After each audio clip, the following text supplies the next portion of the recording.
व्याख्या प्रगति सूत्र के 2.5 और स्थानांक सूत्र के 3.3 में एक समान सूत्र आए हैं। व्याख्या प्रगति में 10 बोल आए हैं। सवणे नाणे या बिन्नाणे पच्छ खाणे संजमे अणनये तवे चेव बोधाणे अक्रिया सिद्धि। ओके, शुरू कर दिए।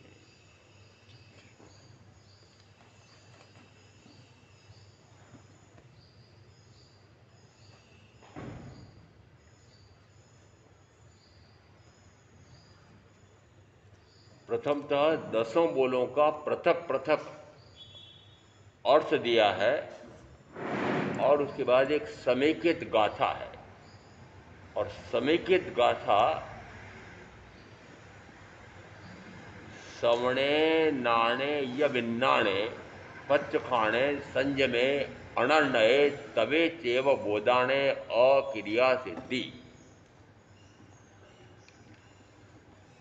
श्रवण से ज्ञान की प्राप्ति होती है, ज्ञान से वह विज्ञाता हो जाता है और विज्ञाता होकर के वह स्व का भी ज्ञाता हो जाता है, पर का भी ज्ञाता हो जाता है, स्वभाव का भी ज्ञाता हो जाता है, पर भाव का भी ज्ञाता हो जाता है, और फिर पर भाव से परे होने रूप प्रत्याख्यान करता है।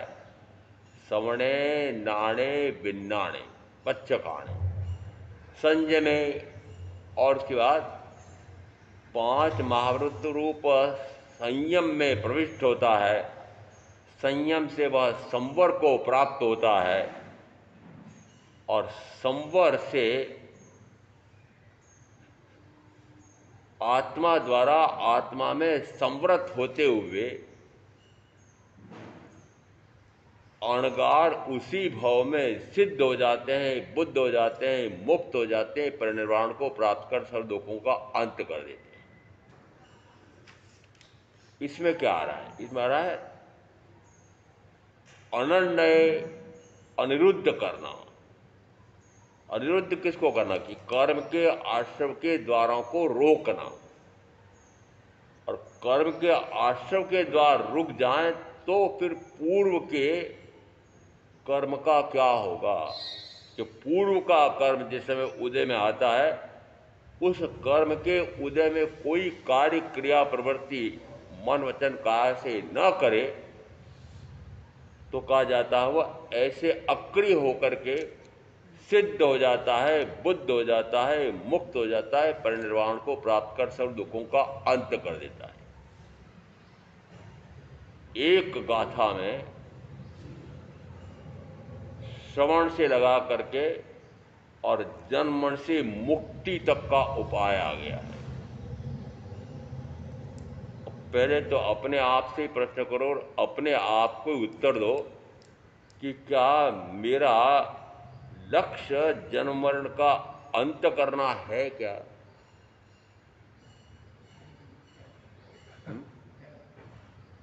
जन्म मरण करते करते थक गए हैं क्या?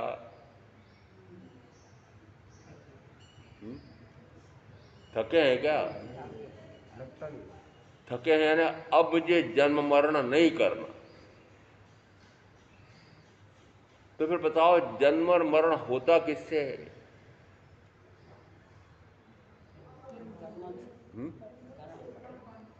जन्म और मरण अनादि से मैं जीव हूं और मुझे अनंत काल अभी भी हो गया है, और अनंत काल तक मैंने क्या किया है कि निरंतर शुभ अशुभ, शुभ अशुभ, शुभ अशुभ, पुण्य पाप, पुण्य पाप, पुण्य पाप, पुण्य से सुगति, पाप से दुर्गति। पुण्य यदि कम है तो मनुष्य गति, पुण्य यदि अधिक है तो देवगति, पाप यदि कम है तो तिरंज गति, और पाप यदि अधिक है तो नरक गति।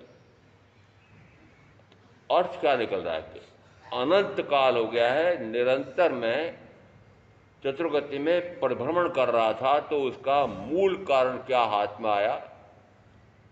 शुभ से पुण्य, अशुभ से पाप। अब जन्म से मुक्ति का उपाय क्या होगा?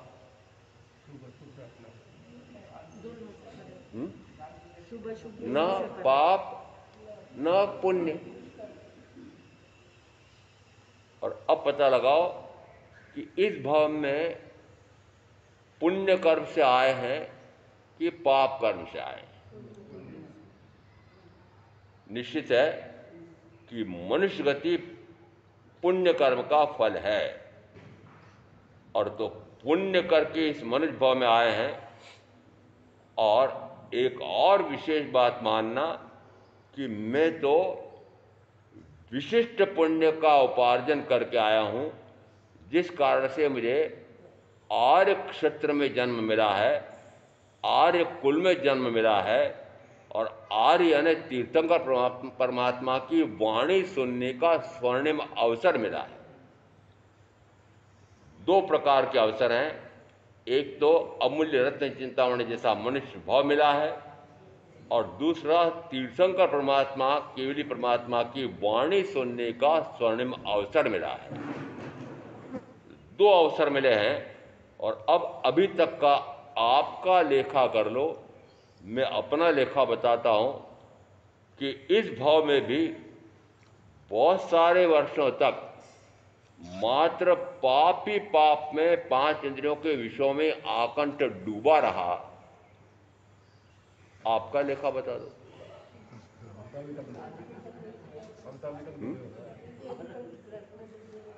मैंने अपना बता दिया तो आप ही तो बता दो क्या कर रहे हो। अभी तक का जो आयुष काल व्यतीत हुआ है, जरा एकांत में बैठ करके कभी लिखा तो करो कि मैं पुण्य करके आया हूँ, विशिष्ट पुण्य करके आया हूँ कि जिससे आर्य क्षेत्र, आर्य कुल और आर्य तीर्थंकर परमात्मा की वाणी सदगुरु के माध्यम से श्रवण करने का स्वर्ण में अवसर मिला है। तो फिर अब मैं क्या कर रहा हूं? तो मैं क्या कर रहा हूं जब ऐसा बोलेंगे तो मैं का अर्थ पुरुष लिंग नहीं, स्त्रीलिंग नहीं, नपुंसकलिंग नहीं, मैं ना आत्मा। तो मैं क्या कर रहा हूं?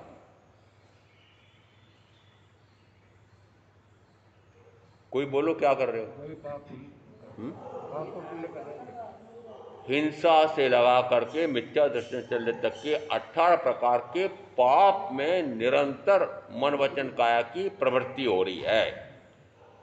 और यदि पाप का कर्म हो रहा है तो पाप कर्म के फल से दुर्गति, यदि पाप गाढ़ है तो नरक गति, पाप कम है तो तिरंज गति, फिर पाप गाढ़ से गाढ़तर, गाढ़तर, गाढ़तर, गाढ़तर, गाढ़तर, गाढ़तर और फिर गाढ़तम है तो पहली नारकी से लगा करके 7वीं नारकी तक। नरक गति में न्यूनतम आयुष होता है 10,000 वर्ष और अधिकतम होता है 33 सागरोपम। अब सागरोपम का काल कैसा होता होगा? कहते हैं 10 पल्योपम का एक सागरोपम होता है और 10 पल्योपम में से एक पल्योपम कैसा होता है, एक पल्योपम का काल कितना होता है?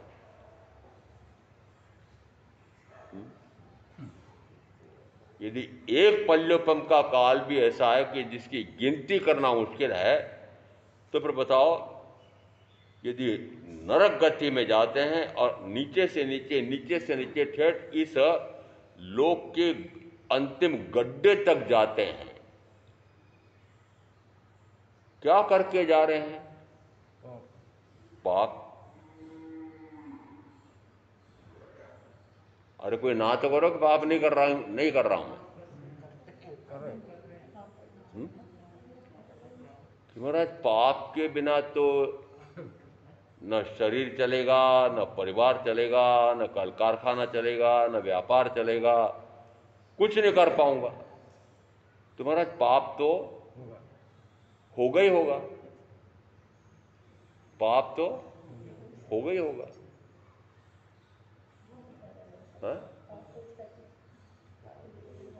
तो पाप होगा ही होगा तो फिर पाप का फल दुर्गति। और अभी मैंने कहा था कि मनुष्य गति में आए हैं और मनुष्य गति को मैं ऐसी गति मानता हूं कि इस गति में आकर के मैं गति से मुक्त होने की साधना कर सकता हूं। और गति से मुक्त होने की साधना मात्र मनुष्य भाव में, मात्र मनुष्य भाव में। एक उदाहरण देते हैं। आगम में 2 आए हुए हैं। पहले ज्ञान हुआ था, दर्शन हुआ था, ज्ञान और दर्शन के बल पर सम्यक हुई थी और सम्यक होने के बाद 5 महाव्रत ग्रहण कर लिए थे। परंतु शिष्य इस प्रकार का मिल गया कि गुरु को चिढ़ाया करता था, गुरुदेव आज हम आ रहे थे, जा रहे थे, उस समय आपके पांव से एक मेंढकी मर गई थी। गुरु ने कहा नहीं, वो पहले से मरी, उसका कलेवर था, मेरे पांव से नहीं मरी है। शिष्य फिर बोलता थोड़ी देर बाद, गुरुदेव आपके पांव से ही मरी है। दिन पर पता नहीं कितनी बार बोला होगा। फिर प्रतिक्रमण पूरा हुआ और प्रतिक्रमण पूरा होने के बाद फिर कहा कि गुरुदेव आप इसका पश्चाताप धिक्कार करके धो डालो इस कर्म को कि आपके हाथ से एक पंचेंद्रीय जीव आपके पांव के नीचे आकर के एक पंचेंद्रीय जीव की मृत्यु हो गई थी।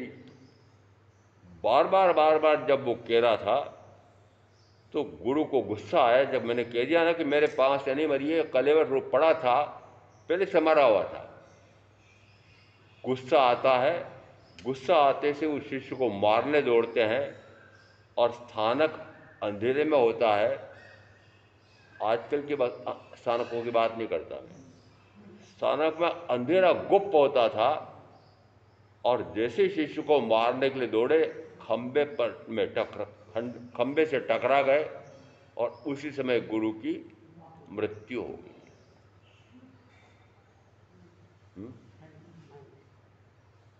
कौन? गुरु की मृत्यु हो गई क्योंकि संयम पाला था। इस कारण से पहला भाव तो देवगति का हुआ, परंतु उसमें इतना कोपाविष्ट हुआ था पूर्व के भाव में, उस मनुष्य भाव में, तो दूसरा भाव कौन सा हुआ कि एक तापस, और तापस कितने हो सकते हैं कि बहुत सारे तापस होते हैं, वो सारे तापस मिलकर के किसी स्थान पर तपस्या करते हैं, तो उन तपस्या करने वालों का जो मुखिया होता है वह प्रमुख तापस। पहले उसके पिताजी इस प्रकार के थे, उसके बाद उनके चले जाने के बाद वह बन गया। तो सारे उन तापसों को इतना प्रताड़ित करता था, इतना प्रताड़ित करता था, इतना प्रताड़ित करता था, परेशान हो जाते सारे तापस। और ऐसा क्रोधाविष्ट होकर के जब वो करता था तो फिर अगला भाव कौन सा हुआ? चंडकोशी। और चंडकोशी की कहानी अज्ञात नहीं है, आप सारे जानते हैं। और जिस समय ऐसा प्रचंड क्रोधी वह चंडकोशिक काला सर्पनाग वहां महामुनि महावीर जा रहे हैं, रास्ते में ग्वाले मिले, गायें चराने वाले। बाबा उधर मत जाओ, वहां पर ऐसा सर्प है, फुफकार मारे तो मनुष्य मर जाते हैं, काटे तब तो निश्चित मरते ही मरते हैं। बाबा तो सुनते ही नहीं, चले जा रहे हैं और जाकर के वहां खड़े हो गए हैं। और अब आप सारी कहानी जानते हैं कि उसने क्या क्या नहीं किया था। लिपटा था, चिपटा था, फुफकार मारी थी, और फिर लेश मात्र भी वे महामुनि महावीर प्रकंपित नहीं हुए। अडोल अकंप तो आसन है और अडोल अकंप ध्यान है। आसन भी एकदम स्थिर है और ध्यान में भी निरंतर मग्न है।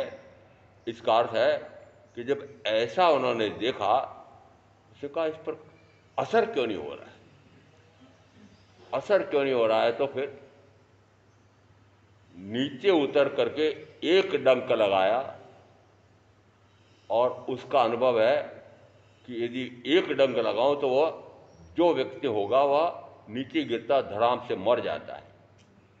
ये तो अभी भी खड़ा है। फिर दूसरा डंक लगाया,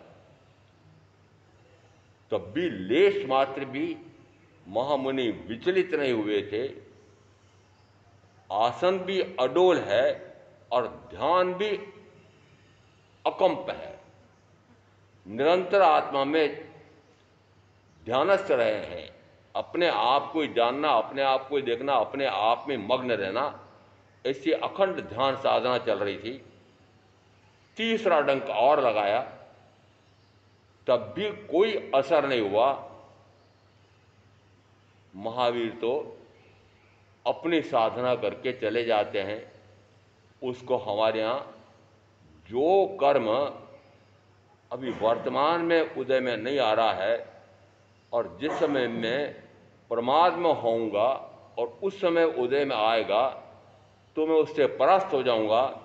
इसलिए मुनि क्या करते हैं कि जब जागृत अवस्था है तो जानबूझ करके विपरीत स्थान पर विपरीत व्यक्तियों के वहाँ जा करके और आपदा मोल लेते हैं और आपदा आने पर लेश मात्र भी विचलित नहीं होते हैं। उसको हमारे यहाँ कहा है उदीर्णकरण या उदीर्णा। इसका अर्थ है उस समय के महामुनि महावीर ने साधना करके और वे तो वहाँ से चले जाते हैं। आपकी कहानी जो सुनी है वो कुछ अलग है, मेरी कहानी कुछ अलग है। आप ये मानते हैं कि महावीर उसको बोध देने गए, बोध देने गए थे। अपनी अपनी उद्धरणा करो। जिस समय उन्होंने सर्ववृत्ति संयम अंगीकार किया था उस समय उन्होंने कहा कि जब तक मेरे ज्ञान पूर्णतः प्रकट ना हो जाए, केवल ज्ञान प्रकट ना हो जाए, तब तक मैं मौन साधना करूंगा। अर्थ क्या निकल रहा है कि बोलूंगा ही नहीं, उपदेश दूंगा ही नहीं। क्यों? कि छद्मस्त का उपदेश प्रामाणिक नहीं होता है। इस कारण से जब तक मैं पूर्ण ज्ञान प्रकट ना कर लूं तब तक उपदेश नहीं दूंगा। आपकी कथा क्या कहती है कि वे उसको बोध देने गए। जिस समय उन्होंने दीक्षा ग्रहण की उस समय क्या तय किया था कि जब तक निरावरण केवल ज्ञान नहीं हो जाता है तब तक मैं बोध दूंगा ही नहीं। क्यों?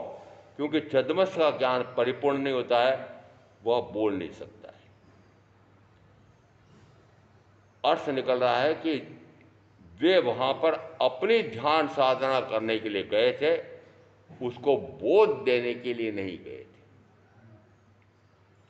परंतु बड़ा महत्वपूर्ण है, बोध देने वाले ने तो नहीं दिया पर बोध लेने वाले ने उनसे बोध ले लिया। मेरी कथा बड़ी विचित्र होती है। बोध दिया नहीं पर बोध ले लिया। कैसे ले लिया? कि जैसे वहां से गए उसने सोचा क्या मैं ऐसी साधना नहीं कर सकता? क्या मैं भी कर सकता हूं? ऐसा सोचते से ही सबसे अधिक डर मनुष्यों को लगता है सांप के फन से।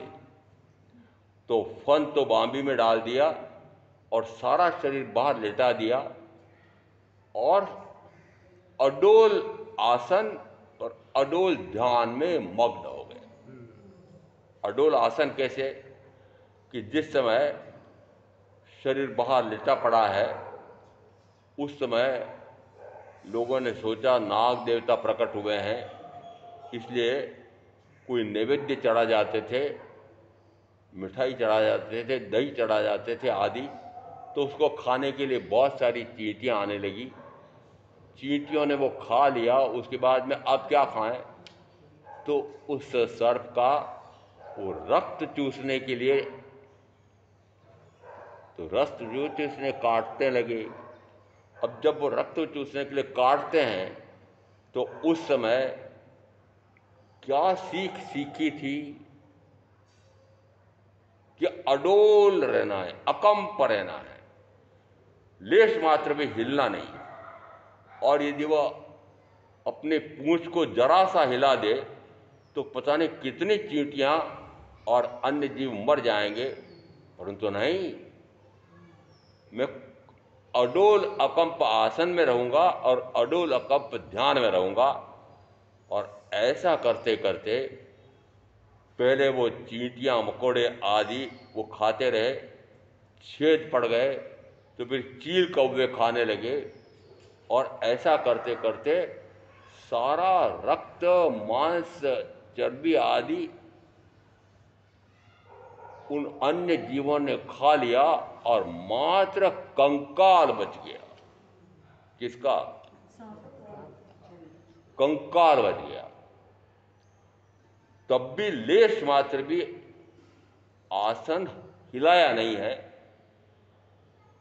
और आयुष का काल पूरा होता है और मृत्यु हो जाती है। इसे ऐसी यदि ध्यान साधना की होगी तो निश्चित रूप से मोक्ष हो गया होगा। है? नहीं हो। क्यों नहीं हुआ? हम्म। मोक्ष क्यों नहीं हुआ? मनुष्य जन्म से मोक्ष हो सकता है, वो त्रियंच गति में है। अरे मुझे जो मुख्य बात कहनी थी वो अब आ रही है। मोक्ष कौन सी गति से होता है? वो कौन सी गति में थे? तिरज गति में। अब तिरज गति में इतनी साधना की है कि शरीर कंकाल हो गया है, इतना ध्यान लगाया है, तब भी उसी भाव में मोक्ष तो गए नहीं। तो अर्थ निकल रहा है कि मनुष्य भाव के बिना मुक्ति का उपाय नहीं है। संबुज्जा किम्न बुज्जई संबोई खलु पेच्चा दुल्लहा णो होणमंती रात्यो ना सुलभम पुनराविजीव्यम। सूत्रकृतांग सूत्र में एक गाथा आई है। प्रसंग कुछ विचित्र प्रकार का था। संबुद्ध समबोधि को आत्मबोधि को प्राप्त हो जाओ, आत्मबोधि को प्राप्त हो जाओ, आत्मबोधि को प्राप्त क्यों नहीं होते हो, क्यों नहीं होते हो? संबुज्ज किम्न बुज्जई संबोई खलु पेच्चा दुल्ला, कि ऐसी संबोधि अन्यत्र दुर्लभ है। अन्यत्र ने कहा दुर्लभ है कि न तो देवगति में सुलभ है, न नरक गति में, लेश मात्र भी नरक गति में अवसर नहीं है, तिरज गति में भी अवसर नहीं है, यहाँ तक कि देवगति में भी अवसर नहीं है। और पराकाष्ठा का उदाहरण देता हूँ कि यदि देवगति में एक ऐसा देव गया है कि जिसने पूर्व के भाव में ज्ञान का प्रकाश कर लिया था, दर्शन उनका प्रकाश कर लिया था, सम्यक तो हो गई थी, सम्यक तो क्षयिक हो गई थी, और उसके बाद में सर्ववृत्ति संयम लिया था, और सर्ववृत्ति संयम लेकर के अनंतानुबंधी कषाय, अप्रत्याखानावरणी कषाय, प्रत्याखानावरणी कषाय, इन तीनों का क्षय कर दिया था। अब संजलन कषाय बची है, और संजलन कषाय को भी इतना कष्ट कर दिया है, मंद से मंदतर मंदतर मंदतर मंदतम कर लिया है, परंतु पूर्णतः संजलन कषाय को क्षीण नहीं कर पाए और आयुष का काल व्यतीत हो गया। कहां जाना पड़ा? कि उस प्रकार की साधना से, शुभ भाव से, पुण्य से देवगति का तो बंद हुआ है, और अब वो देवगति में सर्वार्थ सिद्धि के 26 देवलोक के देव बने हैं।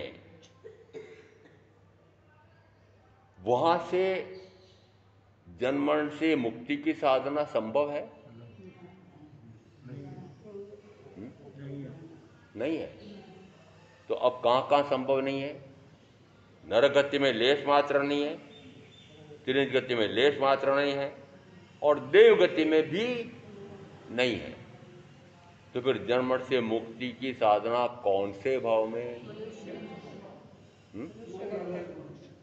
मनुष्य भाव में। आप बोल रहे हो है? वो सर्वार्थ सिद्धि का देव ये भाव करता है कि कब मेरा आयुष का काल पूरा हो और कब मैं मनुष्य बनूं। कौन? सर्वार्थ सिद्धि का देव क्या बनना चाहता है? मनुष्य बनना चाहता। आप क्या बनना चाहते हैं?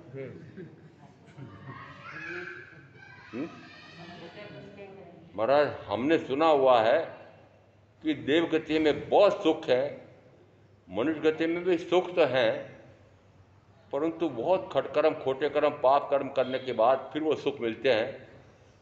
और आपने बताया था कि देव गति में देवों को कुछ नहीं करना पड़ता है और भाव करते से उनकी इच्छा की पूर्ति हो जाती है।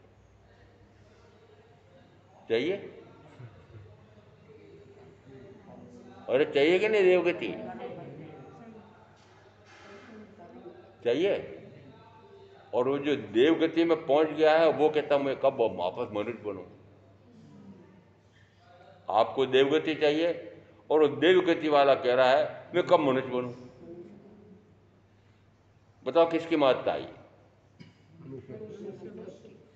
संबुज्जा किम न बुज्जई संबोई खलु पेच्चा दुल्लहा। सूत्रतांग सूत्र में द्वितीय अध्ययन में इस प्रकार की गाथा आई है और कहा जाता है कि उस समय प्रथम तीर्थंकर ऋषभदेव परमात्मा ने उनके समक्ष उनके पूर्व 98 पुत्र सलाह मांगने आए थे कि आपका बड़ा बेटा भरत वो हमारा राज्य छीनना चाहता है। छीनना तो 99 का चाहता था, तभी वह चक्रवर्ती बन सकता है। तो एक ने तो युद्ध किया और युद्ध कैसा किया कि दोनों तरफ सेना सजी खड़ी है, परंतु दोनों ने मिलकर तय किया कि सेना का संहार क्यों करें, हम दोनों परस्पर युद्ध कर लें। तो परस्पर युद्ध में कौन से युद्ध हुए? तो कहा जाता है पहले दृष्टि युद्ध हुआ। दृष्टि युद्ध कौन सा होता है कि एक दूसरे के समक्ष उसे अपलक दृष्टि से देखता रहता है। अपलक है ना, पलक झपके बिना निरंतर देखता रहता है। तो दृष्टि युद्ध में कौन सा हो रहा है कि कौन अधिक से अधिक देर तक इस प्रकार से पलक झपके बिना देख सकता है। कौन जीता? बाहुबली। भरत हार गए। फिर कहां से दूसरा युद्ध करो? दृष्टि युद्ध, मल्ल युद्ध। मल्ल युद्ध यानी कुश्ती। अब दोनों कुश्ती लड़ रहे हैं और कुश्ती लड़ रहे हैं, उसमें कुश्ती का नियम है कि जो पहलवान प्रतिस्पर्धी पहलवान को चित्त लिटा दे और उसके छाती पर बैठ जाए वो विजेता हो जाता है। उसमें भी बाहुबली जीत गए। भरत को झेप आती है, करे मैं इतना बलशाली और मैं इस भाई से हार रहा हूं। तो तीसरे युद्ध की बात हुई कि अब अंतिम तीसरा युद्ध कौन सा होगा कि मुष्टि युद्ध होगा। और मुष्टि युद्ध का अर्थ होता है मुष्टि से एक दूसरे पर प्रहार करता है। जिस समय भरत ने मुष्टि चलाई उस समय बाहुबली पर कोई असर नहीं हुआ। असर नहीं हुआ तो उनको बड़ा रोष आया।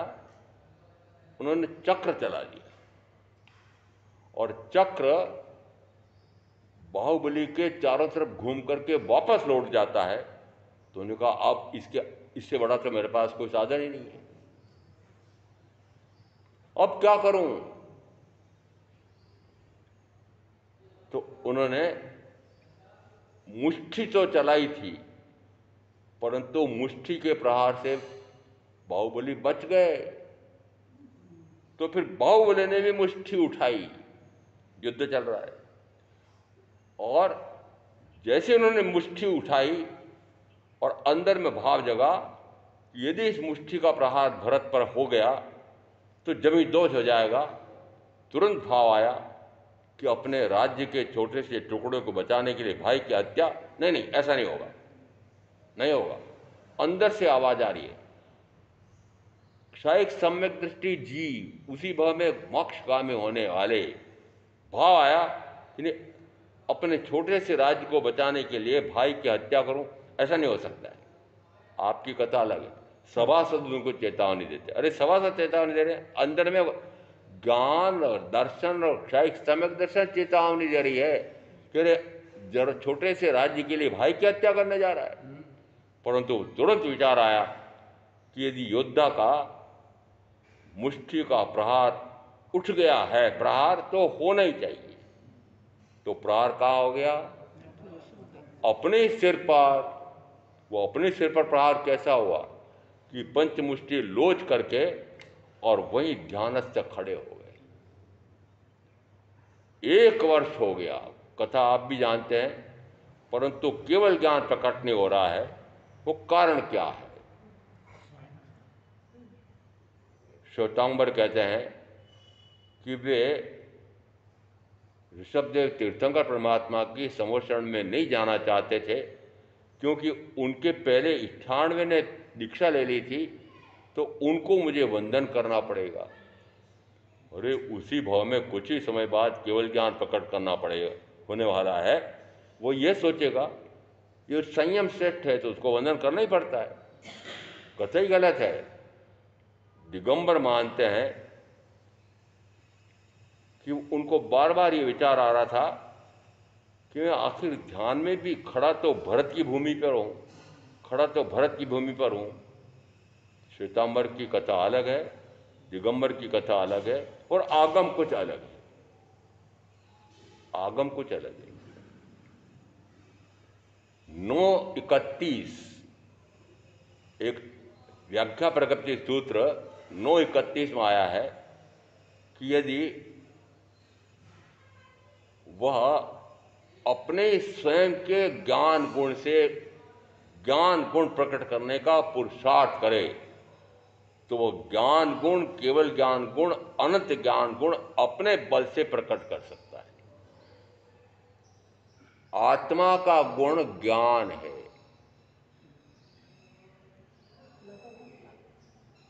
शरीर का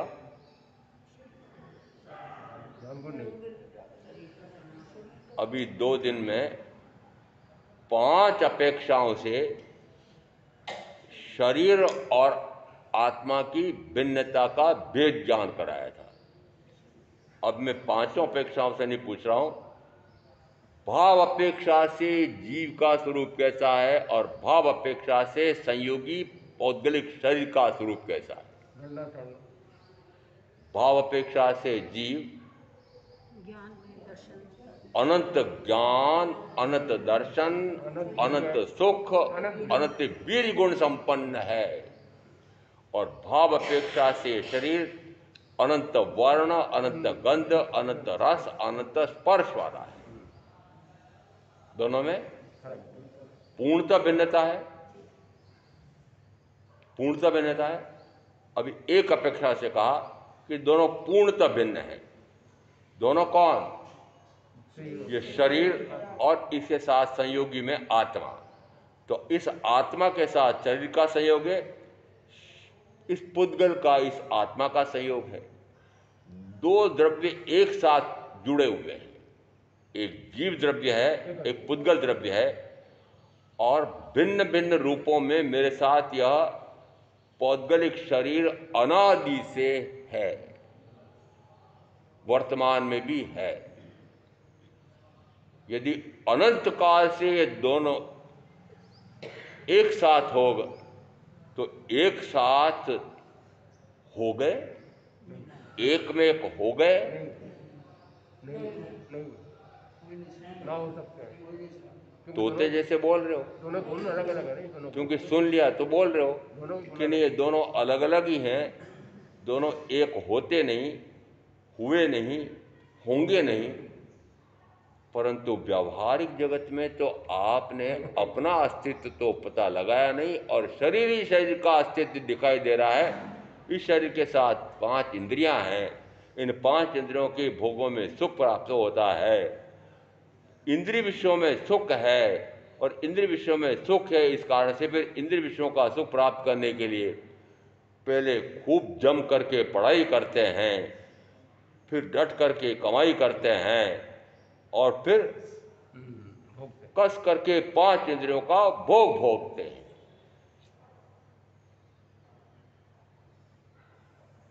और एक परम ज्ञानी कहलाते हो कहते हैं हमारा मैं भी ज्ञानी हूँ, मैं भी केवल ज्ञानी गुण संपन्न हूँ, मैं भी अनंत ज्ञान गुण संपन्न हूँ।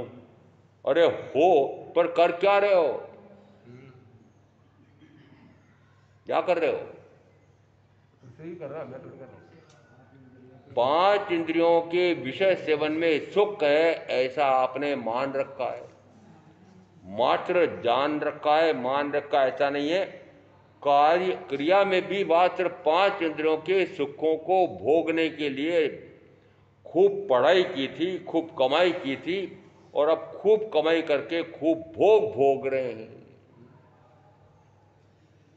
मैं भी ज्ञानी हूं, मैं भी केवल ज्ञान गुण संपन्न हूं। हो हाँ?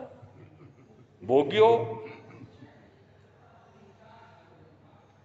5 इंद्रियों के भोग भोगने वाले कौन? शरीर है। तीर्थंकर महावीर को मानने वाले।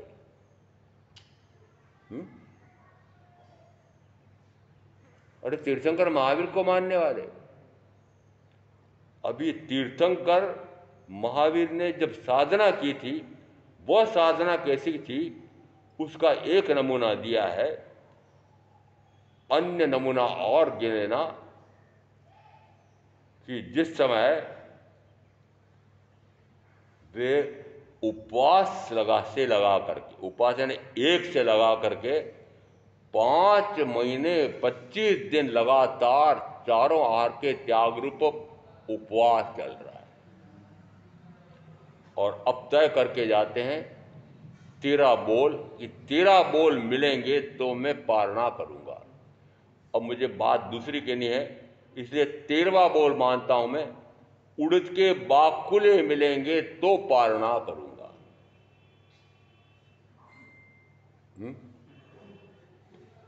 उपवास कितने लंबा है? 5 महीने 25 दिन का उपवास है, और पारने में क्या लूंगा? उड़द की बाकुले। कैसा आहार था महामुनि महावीर का, वो इसलिए वर्णन करता हूं मैं। और मैं कैसा आहार लेता हूं, और वे मेरे परम आराध्य मुनि अवस्था में कैसा आहार लेते थे। उड़द के बाकुले, मूंग के बाकुले, चने के बाकुले, बेर चूर्ण, सत्तू, सत्तू 3 वस्तुओं से बनता है सत्तू, सत्तू, कोदो चावल। बिहार में आज भी उत्कृष्ट से उत्कृष्ट गुणवत्ता के चावल होते हैं, छत्तीसगढ़ में भी होते हैं, परंतु महामुनि महावीर कौन सा चावल लेते थे? रद्दी से रद्दी गुणवत्ता वाला वो कोदो चावल या कोदो चावल का मांड लेते थे। और से निकल रहा है कि इतनी लंबी लंबी तपस्याएं, और उनके पारने में क्या ले रहे हैं? चने के बाकुले, उड़द के बाकुले, मूंग के बाकुले, बेर चूर्ण, सत्तू, कोदो चावल का मांड। तपस्या करते हैं, पारने करते हैं। अरे पारने करते हो कि नहीं? जिस दिन संवत्सरी होती है, मजबूरी है, उपवास तो करना पड़ेगा। उपवास तो कर लिया, पर शाम से चर्चा होने लगती है, मेरा उपवास बहुत कठिनता से हुआ है, पारने में क्या बनाओगे? रात को योजना बनती है। क्या योजना बनी? देसी घी का बादाम का हलवा बनाना। पारना किससे होगा? कितने दिन का उपवास है? 1 दिन का।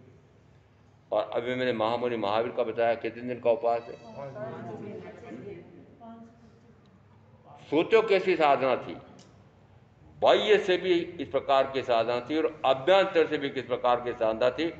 तो अभी चंडकोची के संदर्भ में मैंने आपको उदाहरण दिया कि बाह्य से भी अडोल अकंप आसन है, और अभ्यंतर में भी आत्मा का अडोल अकंप आसन है।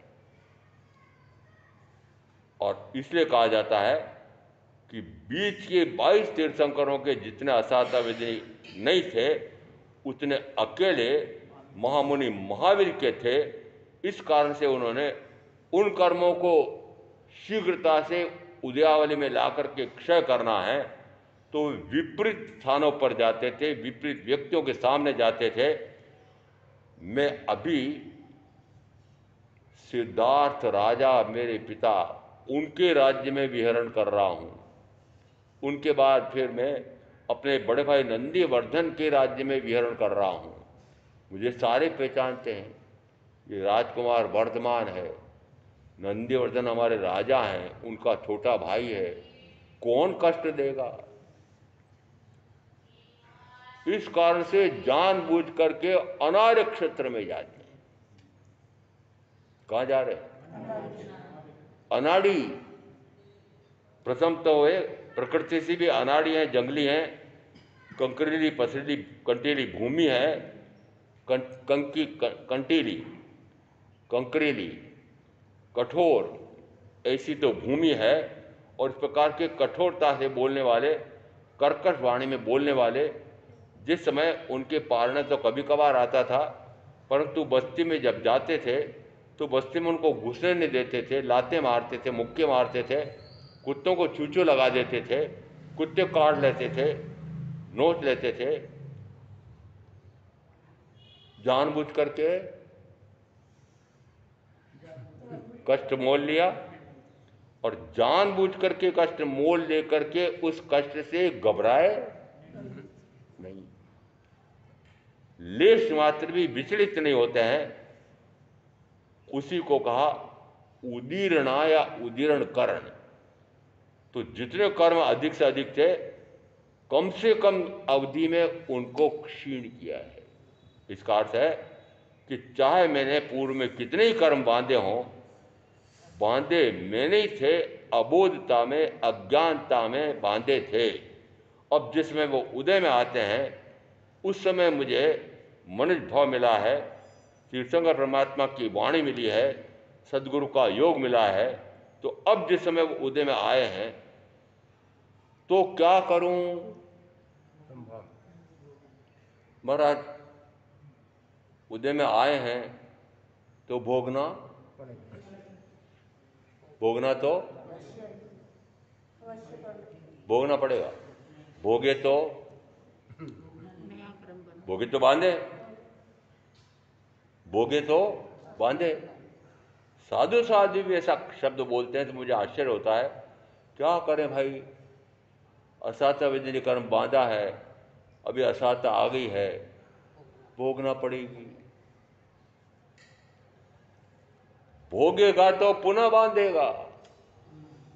इसका अर्थ है अभोगी रह करके उस कर्म से निवृत्ति हो सकती है। ये कहां समझा? अभोगी कैसे? कि कर्म का फल आया है, सुख रूप आया है या दुख रूप आया है। यदि आपने सुख का अनुभव किया, आत्मा के स्वयं के सुख का अनुभव तो आया नहीं, और बाहर में कोई शरीर सुख देने वाला आया और शरीर सुख का अनुभव किया, तो सुख देने वाला आया, उसके प्रति राग का भाव होगा। पुनः 7-8 प्रकार के कर्म का आश्रय बंद हो जाएगा। उसके स्थान पर यदि असाता वेदनी कर्म का उदय है, असाता का अनुभव आता है। क्यों? क्योंकि आत्मा का अनुभव तो कर नहीं रहा है, ध्यान तो कर नहीं रहा है। जैसे असाता ही उस असाता से दुखी होता है, और दुखी करने वाले का कोई दिख जाए तो उसके प्रति द्वेष का, क्रोध का, हिंसा का भाव होता है। और ऐसा भाव होते से उस प्रकार का द्वेष या क्रोध या हिंसा करता है और पुनः ज्ञानामरणादि 7-8 प्रकार के कर्म का उपार्जन कर लेता है। ये कर्म की श्रृंखला टूट क्यों नहीं रही है? कारण क्या है? कि जिस समय मैंने कर्म बांधा था, जितना उसका काल है वो काल पूरा होता है। काल पूरा होते से कोई ना कोई निमित्त सामने आता है और कर्म का फल आता है। और उस कर्म का सुफल आए तो मैं सुख का अनुभव करके, राग करके पुनः ज्ञानावरणादि 7-8 प्रकार के कर्म का बंद करता हूँ।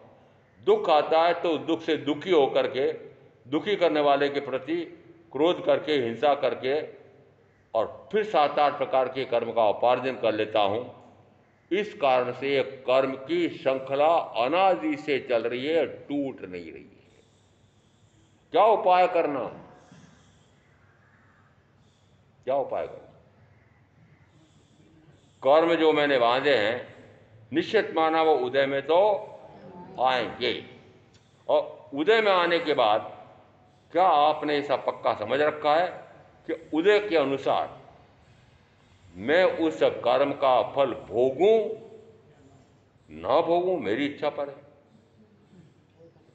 भोगूं तो पुनः नए बांधूं, न भोगूं तो वह तो निर्जरित होता ही है, और नया नहीं बांधा तो वह कर्म निर्जीर्ण हो गया। उपाय क्या हुआ? कर्म का उदय आया, कोई निमित्त सामने खड़ा किया, उस निमित्त के अनुसार मैंने राग या द्वेष ऐसा कोई विकार का भाव नहीं किया, तो वो कर्म उदय में आया है, फल दे रहा है, मैंने उस फल को चखा नहीं, तो वह कर्म निष्फल हो जाता है। कर्म को निष्फल करना मेरे हाथ में, कर्म को सुफल करना मेरे हाथ में। सुफल कैसे करते हैं? कि कर्म का आना होता है, उसका कोई निमित्त आता है, अनुकूल आता है तो आप बड़ा स्वागत करते हैं, प्रतिकूल आता है तो धक्का मारते हैं। दोनों में फिर से ज्ञानावरणादि 7-8 प्रकार के कर्म का बंद हो जाता है। अब क्या करना? बांधा था तब मैं अज्ञान में था, मिथ्यात्व में था, पर उदय में आया उस समय मैं मनुष्य रूप में हूं। उस समय मेरे पास तीर्थंकर परमात्मा की वाणी और सदगुरु के वचन का बल है, तो क्या करें? युद्ध कैसे लड़ेंगे? उस कर्म या कर्म के फल में आने वाले उस निमित्त से युद्ध कैसा होगा?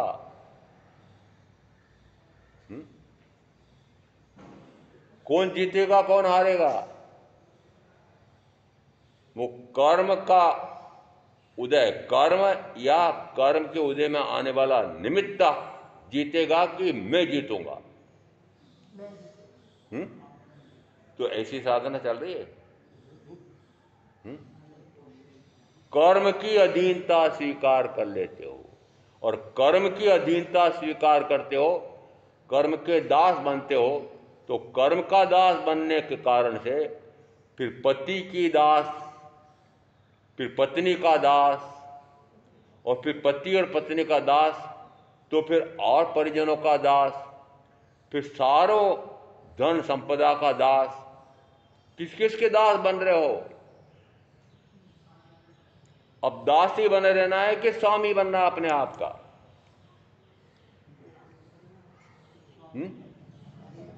अरे इस दासता से मुक्त होना चाहते हो तो बाहर में दासता पति की या पत्नी की, परिजनों की, धन की, वैभव की, सत्ता की,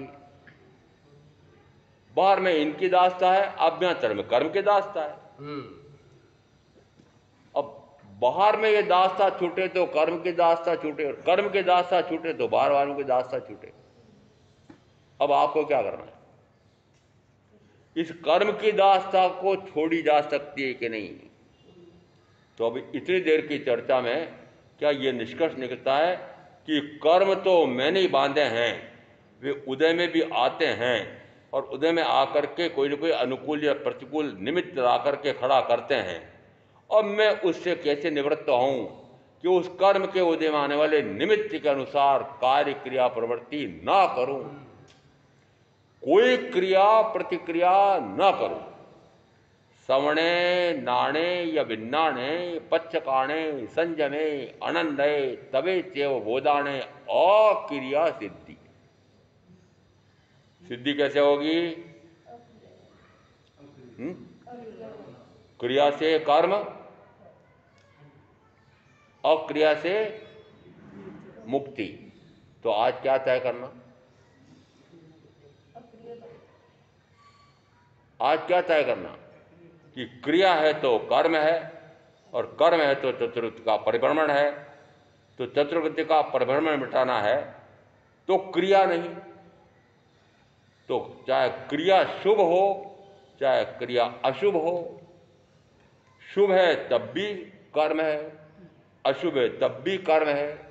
और अनंत काल मुझे हो गया है पक्का मानना कि अनंत काल में जो निरंतर जन्म मरण करता आ रहा हूँ, तो मान लेना कि शुभ क्रिया करके पुण्य, अशुभ क्रिया करके पाप, और पुण्य और पाप, पुण्य और पाप, पुण्य पाप करते करते मुझे अनंत काल व्यतीत हो गया है। अब निष्कर्ष में क्या समझ में आ रहा है कि अब मुझे यदि जन्म मरण से मुक्त होना है तो न पुण्य न पाप, न पुण्य न पाप, अरे बोलो ना, न पुण्य न पाप। अब मैं 3 मार्ग बता रहा हूं आपको। एक हिंसा से लगा करके मिथ्या दर्शन चले तक के 18 प्रकार के पापों का मार्ग है। एक अन्न पुण्य से लगा करके नमस्कार पुण्य तक के 9 प्रकार का ये एक पुण्य का मार्ग है। एक पाप का मार्ग है, एक पुण्य का मार्ग है। तो आप अपना तय करके अपने आप ही सोच लेना कि आप पाप के मार्ग पर हैं कि पुण्य के मार्ग पर हैं। पाप के मार्ग पर है तब भी गति भ्रमण है, पुण्य के मार्ग पर है तब भी गति भ्रमण है। तो फिर गति भ्रमण से मुक्ति किससे? न पाप न पुण्य। इतनी सरल बात है कि पाप और पुण्य से यदि चतुर्वृत्ति का परिभ्रमण हुआ है तो फिर चतुर्वृत्ति का परिभ्रमण मिटे कैसे? न पाप न पुण्य। तो पाप और पुण्य करना सरल है कि पाप और पुण्य न करना सरल है?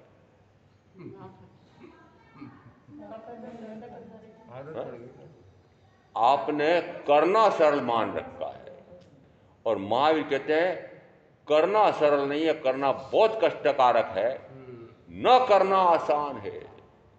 इसलिए ये जो सूत्र आया है उसमें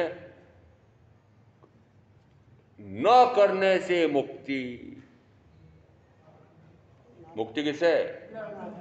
कोई क्रिया नहीं। तो क्रिया कौन सी बताई अभी? एक पाप की क्रिया, एक पुण्य की क्रिया। तो अब ये पाप और पुण्य की क्रिया करते करते तो अनंत काल हो गया। इस अनंत काल का परिभ्रमण का अंत करना हो तो न पाप न पुण्य। तो महाराज फिर निठल्ला हो जाऊंगा। और मैंने कहा निठल्ला हो जाओगे तो मुक्त हो जाओगे। निठल्ला कुछ नहीं करता है, वो मेरे सिद्ध परमात्मा निठल्ले हैं, कुछ नहीं करते, कुछ नहीं करते हैं। अर्थ का अर्थ क्या निकल रहा है? न शुभ भाव है न शुभ भाव है। तो फिर कौन सा भाव है? कि शुद्ध भाव है। यदि वे शुभ और अशुभ दोनों प्रकार के भावों से परे होकर के शुद्ध स्वभाव ही प्रकट हो गए, शुद्ध स्वभाव प्रकट कर लिया। यदि ऐसा एक नहीं अनंत है, एक नहीं अनंत है। सिद्ध कितने हुए हैं? अनंत। कि अनंत जीवों ने शुभ से भी परे अशुभ से भी परे मात्र शुद्ध स्वभाव में रमणता करके और जन्म मरण से मुक्त हो गए। तो फिर जन्म मरण से मुक्ति का उपाय क्या? निष्कर्ष में क्या निकला? कि न शुभ न अशुभ, न अशुभ में मंद से मंदतर, मंदतर, मंदतर, मंदतम अशुभ भी नहीं। मंद से मंदतम अशुभ मेरा कह सकता हूं। अभी अशुभ को 18 प्रकार के पापों को प्रथम 5 पाप तो दीक्षा ली उसी समय छोड़ दिए पूर्णतः। शेष क्रोध विवेक से मिथ्या दर्शन चले में विवेक, ये 13 पापों में भी विवेक करते करते करते करते ये 13 को भी निशेष समाप्त। यदि पाप से परे हो गया तो पुण्य में आ गया, लाभ तो कुछ भी नहीं हुआ। फिर तो फिर क्या करूं? कि पाप से भी परे और पुण्य से भी परे। ये प्रवचन देना भी पुण्य। महामंत्री जी चौमासा तो करा लिया, और अब मैंने कहा कि प्रवचन देना भी पुण्य का बंद करा रहा है, तो फिर प्रवचन दूं?